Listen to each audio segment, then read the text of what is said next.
then. Alright. Back by popular demand of one, I will do this review while being intoxicated. This is sort of a take two. I tried to do this earlier, but I was really slow and dull about it, so I wanted that when I just kind of kick this up a notch. So, back by popular demand, you wanted Drunk Greg? Here's Drunk Greg. I don't know, 1 o'clock in the morning, just getting off work. No, made it. Alright, so.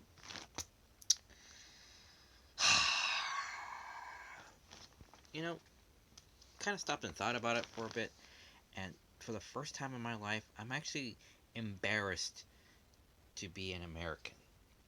Just a little bit. Because. There we go, a bit more in focus. Ugh, my hair. Sorry. There we go. Much better.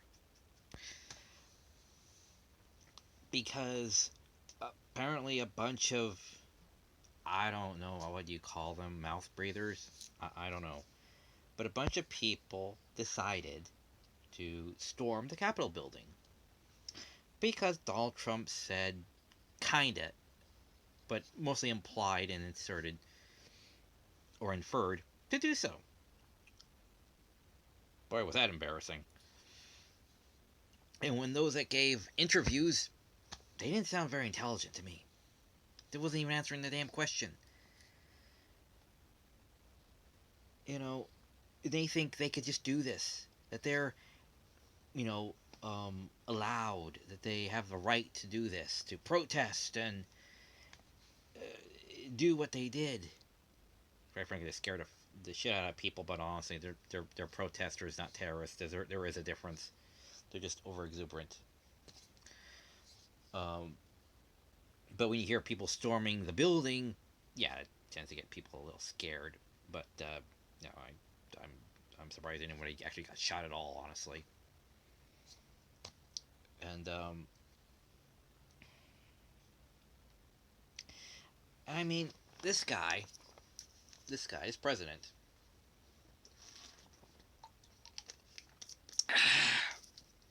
This president, who at the beginning of his term decided to get into a pissing match with Kim Jong-un for months on it, like 2 months, something like that. It was just ridiculous. It's when we realized just how bad we got it. It was like we are stuck with this guy for the next 4 fucking years.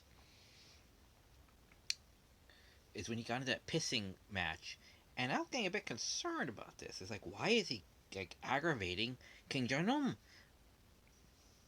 It's like, what? Why do this? And why doesn't anyone just take away his phone? The nation's right there, cabinet, anybody, FBI, anybody could just, go over to him, tell him to knock that shit off, or take away his phone, do something, do anything to help mitigate this dumpster fire that this guy is creating. But they don't do that. Until he infers to storm the Capitol building. Oh, then, and one person gets shot and dies, or a couple of people get shot, but one person dies. Oh, then banish him from social media. Sure. That's one of the things, is that when it's not your problem, you don't care. Or when people say, well, it's not my problem, so why should I care? I've seen that. I've lived with that. Trust me, it's very annoying. That's why I don't do that to people. So, if he's aggravating somebody else from across the Pacific, yeah, it's nothing. Don't bother to try and mitigate this. Oh, but if it, spills right onto our doorstep, not our doorstep, but like, in the kitchen, I guess would be the metaphor, into the Capitol building, then banish him. It's like, well, if we would have tried to stop him to begin with, we kind of wouldn't have this problem, So, yeah, kind of, it doesn't matter if it's not your problem, you fix it. But no one fixed it, and then look what happens. He believes he has free reign to do whatever the fuck he wants on social media. And then this shit happens, and then they say, oh, now pull the plug. No! Banish him from Twitter and Facebook. Yeah, sure. Now. after it's all said and done, and he's out next week. And I want to say on the record for future generations, handle your shit when it happens, or not your shit, but when shit happens, you deal with it, because then sooner or later, it's gonna come up and smack you in the face or bite you in the ass. The reason the U.S. did not get involved in World War II when it was happening, like when Hitler was spreading across Europe, because that was Europe's problem. We Americans didn't think, well, that's their problem. We don't need to get involved in that until he started to dominate pretty much half of Europe or most of Europe. And then we're realizing, yeah, maybe we should get involved with this. He's becoming a bit of an issue. Oh, wait, they bombed Pearl Harbor, but we got warships there. Now we're involved because now it's personal. You see the problem there? If you don't get in when you need to, even though it's not your fight, even though it's not your problem, but once a genuine problem arises and you don't do anything about it and it gets worser and worser and worser, eventually it's going to run out of room. The world's only so big, and then it's going to come for you. I don't want to scare you there, but that's the God's honest truth.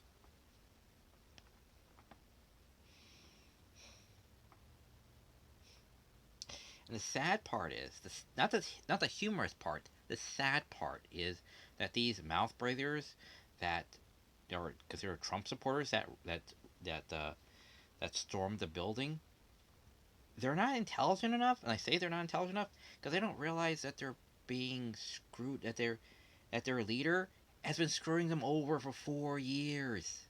He's done nothing to help them. He has probably alluded to vaguely on the concept of maybe helping them. You know, he hasn't made this country any better. I don't see it being any better than what it was when he took over, or any different than Obama. It's better how? In what way? Corporate America is getting a tax cut for life.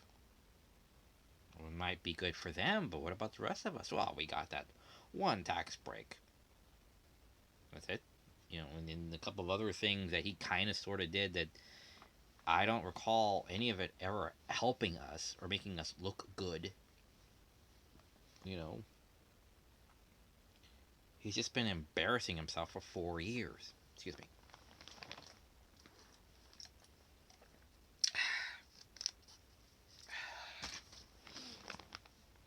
That's the thing.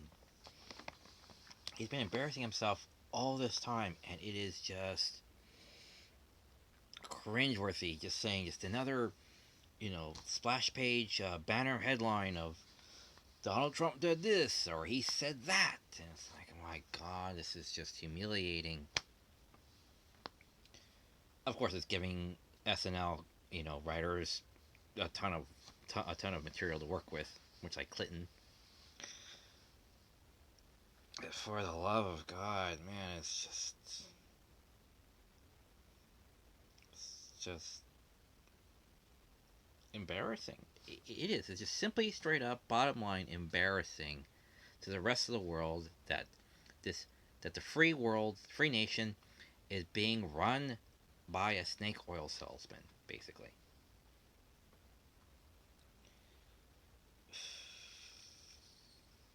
If Donald Trump doesn't make a fortune off this or is being paid off by somebody by the time he leaves office, I honestly would be surprised, because I'm pretty sure this guy has some sort of exit strategy with a giant amount of cash. So, Frel.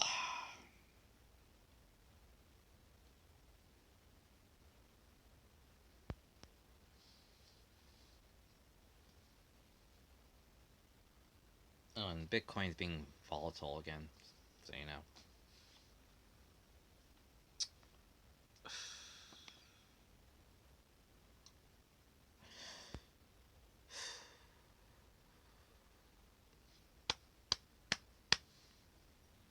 I don't know what else to say.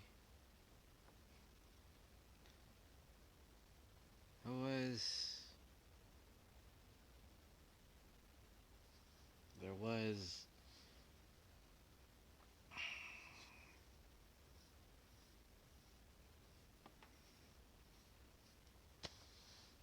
Oh, and by the way, the bailouts, just so you know, is killing the dollar. All these bailouts, the trillions of dollars, the national debt.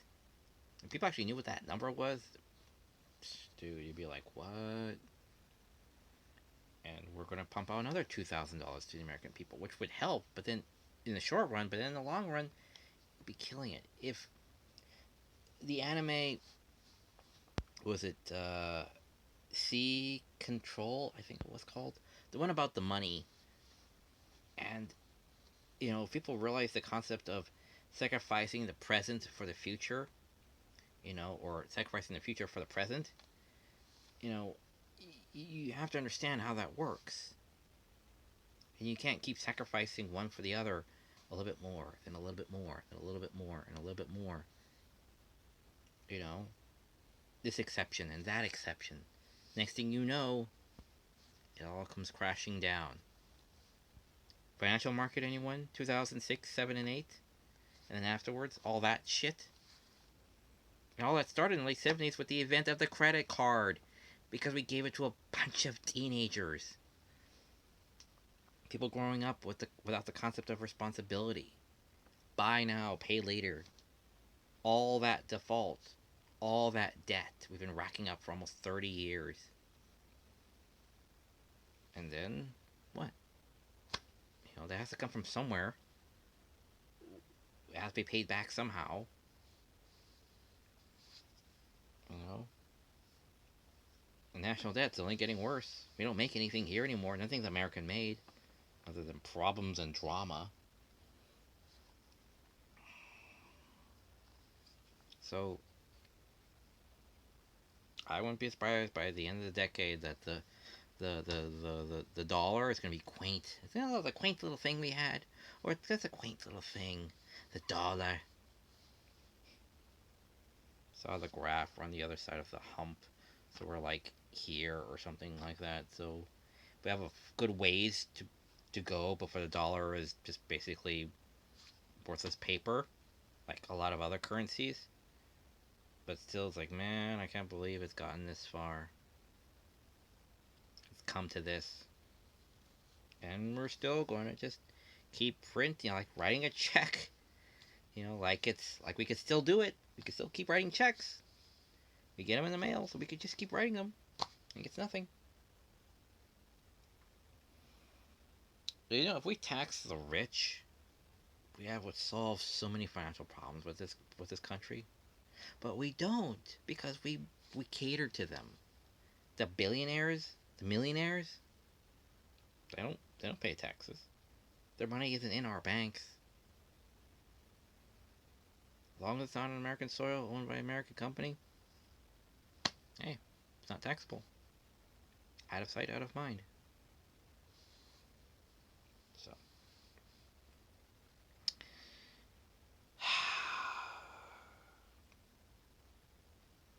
and all of the other stuff too, where you can just keep most of your money, but then all that money value is devaluing with each stimulus check. That's why there's a big push to be put onto the cryptocurrency market, is because, well, at least that is not going to be screwed with by the country. It's kind of more left up to the whims of the people who want to invest, who want to strengthen it. Well, them, the bitcoins, or various other coinage, cryptocurrency. You know, and if just one of the heavy hitters, Amazon, Facebook, Google, if any of them manage to utilize cryptocurrency, particularly Bitcoin or Ethereum, be allowed to utilize it as their currency, that would open the market to so many people. Because, the heavy hitters are $1 billion industry, if not trillions of dollar a year industry. So having that market open up with cryptocurrency, man, that'd be a game changer there. And I'd make so much fucking money. I would make so much money because I'm currently invested in Bitcoin and Ethereum. So if that ever happened, I would just have like so much more money by end of the year or end of the decade. It would just be a lot of money, pretty much to the point where I would just be able to retire early and start my film career. So yeah, I guess that's all I have to say about that. I I don't know what else to do or say, but I will say this: things are bad, but they can still get better. We're on the other side of things now. Someone new is coming in. We are having the we're having the antivirals shipped out, and hopefully by the end of the year we'll have the children go back in the fall for school, and I can get my second job. So it could only get better. One becomes two, two becomes four, four becomes eight, eight becomes 16, 16 becomes 32. Onward and onward and onward. So we're on the other side of things, but we're just on the other side of things. That's why everything still seems kind of the same. But we'll get better over time. And by the end of this year, we'll start to see things hopefully get back to reasonably normal. All one can do is hope and work hard to achieve that sense of positiveness and work towards that ideal. I guess it's enough rambling. I ramble.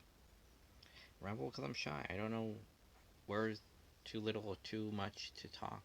I always end up talking too much because I don't know. Because I always say too little, but then when I do talk, it's too much because my social skills haven't evolved that much. I don't talk enough. I don't speak to people too much on a daily basis.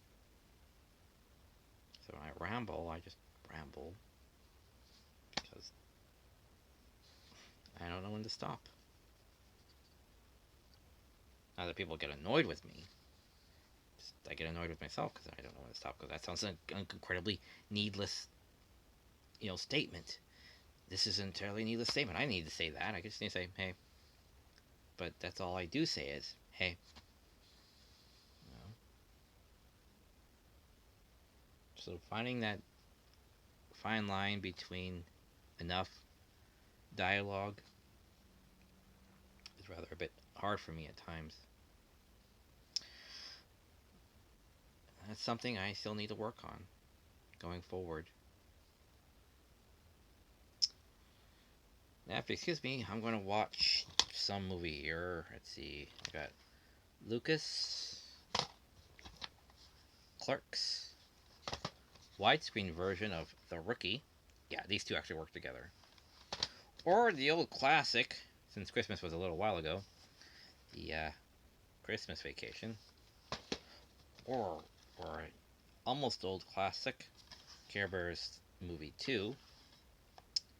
I believe that's the one where they pull the Tinkerbell ending where they break the fourth wall and ask, and you two too, if we say, I care, then we can totally have a character. Somehow, something happened to the character. It's supposed to be implied because it's like, oh no, something happened just off screen. I think something might have fallen onto a character, or a character got zapped, or something. And it's like, oh no, his character is dead or dying or something like that. And the big evil. I am evil, but I'm in human form, so I kind of like girls a little bit. And if I say I care too, then I will become a real boy and stop being evil.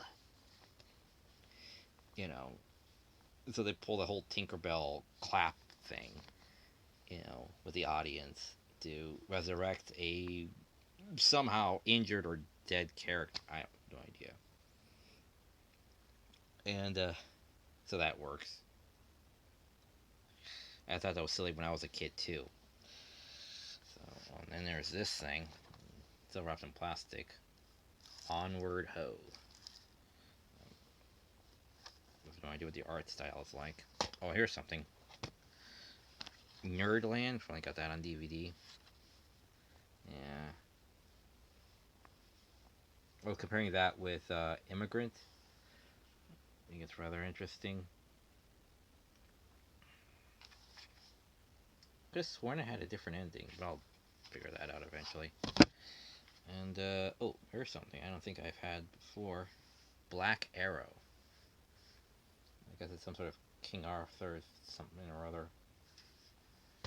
But anyway, yeah, those are some of the titles I got from some Goodwill thrift store little thing for like $2, $2 or $1, something like that. It was ridiculously cheap. So I'm going to watch those and then go to sleep sometime around 2, maybe 3. I don't know, with my insomnia. Anywho, that's about it for me. And I hope you're doing okay too. I know a lot of you aren't doing okay. And they're hanging on by a thread, but hang in there. Things will only get better. They have to. They have to. So, take care. And as always, remember, drive-ins will never die. Alright, see ya. Bye.